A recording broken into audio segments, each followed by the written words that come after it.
كيف اشتغلت تقنيا على الكليب أستاذ يعقوب؟ اوكي.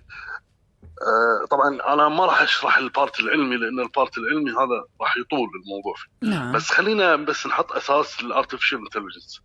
الارتفيشال انتليجنس هو موجود في كذا مجال، مش بس بالتصوير. يعني اللي انت تعرف الشات جي بي تي اليوم هو مهم. ارتفيشال انتليجنس. صحيح. الجوجل ترانزيشن هو ارتفيشال انتليجنس. صحيح. الكلونينج للصوت اللي هو الموديل اللي طالع الايام هذه، هو مهم. ياخذ صوت احد ويخلي يغني اغنيه اخرى، هذا ارتفيشال انتليجنس. ايضا في ارتفيشال انتليجنس بالصوره الثابته، الستيل او الفيديو او السينماتيك. طيب. هي خلينا نقول مهم.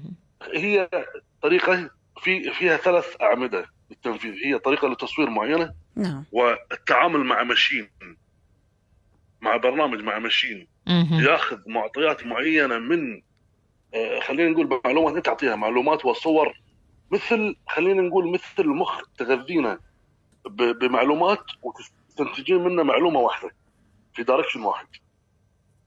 هي تبدو انها معقد، لكن هي المفروض ان اشرحها بشكل علمي اكثر، لكن هذا الموضوع. لكن اذا تساليني شنو فائده الاي اي وش وصل، انا راح اقول لك اياها. فائده الاي اي انه يعطيك صوره صعب تحققينها بامكانيات عاديه. لازم تكون امكانيات عاليه، يعني لوكيشنات انا ممكن اصور في امريكا، ممكن اصور في اي مكان وانا قاعد في مكاني.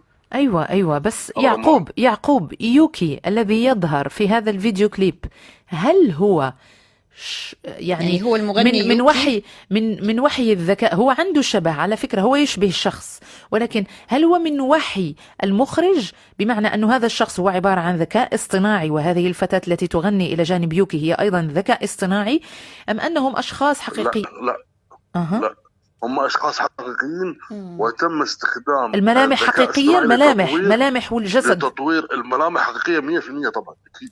أوكي. ولكن خليني اشرح لك.